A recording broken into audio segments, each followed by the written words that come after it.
guys, welcome back to the channel. My name is Berez. I just want to do a quick introduction. Most of you probably know me from Instagram at Berez, but I'm loving doing these travel videos for you on YouTube. I feel like I can show you guys more about the destinations that I travel to, and I just love giving you guys tips. Today's video is all about Rome and what you should expect when you travel there. So let's get into it. You're going to be flying into the Rome airport, and the easiest and cheapest way to get into the center of Rome is taking the Leonardo Express train, and the train tickets cost €14 per person, and the ride takes about 30 to 40 minutes to get into the Rome Termini station. And from that point you can get on to like a Uber or another taxi to your hotel. Unlike other cities in Europe, Rome doesn't really have like a metro system. They have a train that runs from the outside of Rome, but like through the center of the ancient town there is no metro station, so you have to rely on buses or using taxi or car service. Where to stay in Rome? Every time I go to Rome, I always stay in Campo dei Fiori. It's a neighborhood near Trastevere, just across the bridge. I like to stay in the Campo dei Fiori neighborhood because it's close to everything that I want to do in Rome, especially if you're a first-time visitor. It's walking distance to the Pantheon and the Spanish Steps, and about 20 minutes you'll get to the Colosseum as well, so you can walk to all the major sites. You can also walk to Trastevere, which has amazing restaurants and food, and it's close to like everything that you want to do, which I find a huge plus, especially if you want to get good food. I think it's important just to be close to your place so you can get back safe and sound without relying on public transportation. So that's why I love staying in that neighborhood.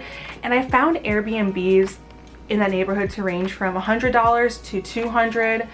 Both places that I stayed were around $150 a night, and my first place I stayed in was kind of small, but it had a working kitchen, which is really helpful if you want to make your own breakfast and just save a bit of money doing that. The other place, I have no video of it, I'm so mad, but it was huge. 1 bedroom, dining room, kitchen, and like a patio.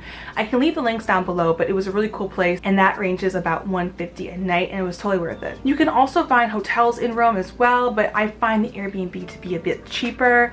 If you never used Airbnb before, you can click the link down below. That will give you $40 off your first stay. Getting around Rome is pretty easy. It's kind of small once I think about it. Like, I could walk from Campo dei Fiori to the Colosseum, and then like 10 minutes after that you're at the Spanish Steps. So it's a very walkable city, which I didn't think it was. It's also amazing to walk around because you get to see so much architecture and ancient ruins. It's like an open air museum. So looking at a map, it just looks so big, but in reality you can walk pretty much everywhere in Rome, which is really awesome.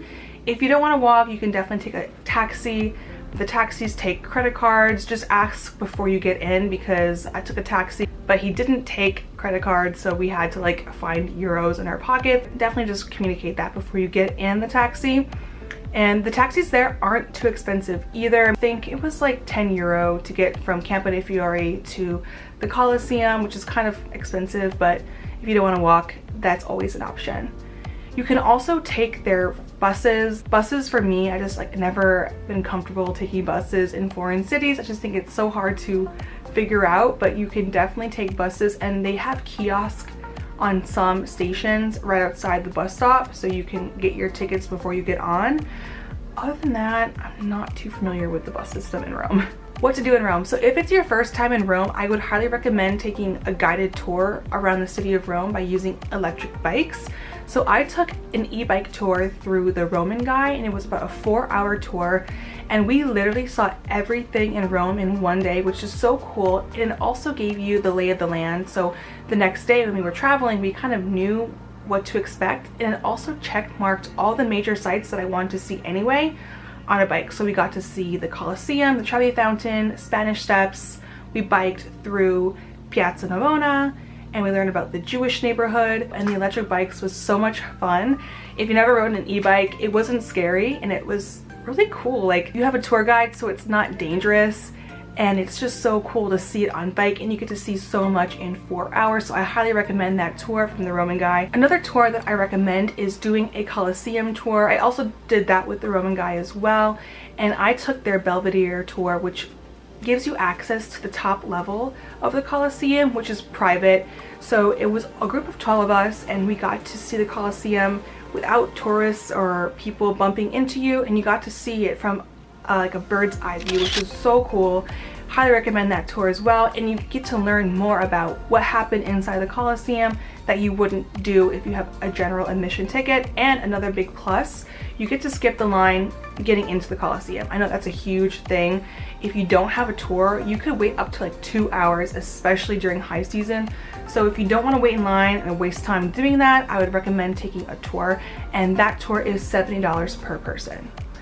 Another thing to do in Rome is obviously see the Vatican, and I actually didn't go anytime I was in Rome, so it's something that I still have to do, but I would definitely take a half day out to see the Vatican and get there as early as possible because the line to get in can get extremely long. Another thing to do is walk around the Trastevere neighborhood. I thought it was the cutest place. They have adorable restaurants, shopping, and just like an old world charm to it, so it's definitely a neighborhood I would check out. The food in Rome is so delicious, and I must say it's pretty reasonably priced as well, and you can find other foods besides just Italian food. Unlike Positano, where it's literally just Italian, in Rome you can get like healthy food. I loved the restaurant Ginger. They had fresh juices and healthy options as well. They have a couple locations, but you have to try their signature dish. It's called, I ordered this dish. I said it so wrong. I was so embarrassed. So I'm just gonna type it out right here. This is what it's called. And it's a really simple dish, but it's a traditional Roman dish that you have to order when in Rome.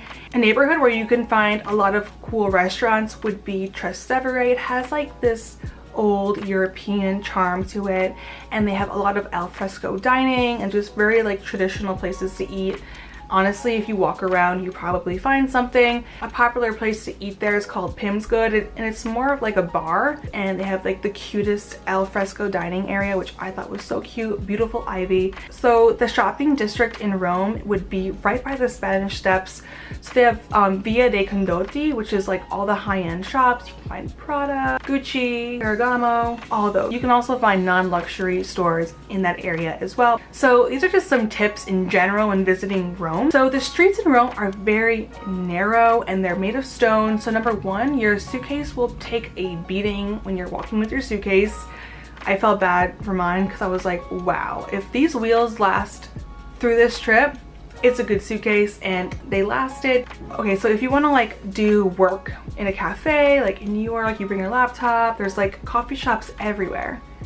In Rome, they don't really do that. So I was trying to find like an internet cafe, and the only place I found was Barnum Cafe, which was right in the Campo dei Fiori neighborhood, down the street from my Airbnb. They offer internet service while you can drink coffee. However, they don't like laptops open during lunch hour because people eat there for lunch.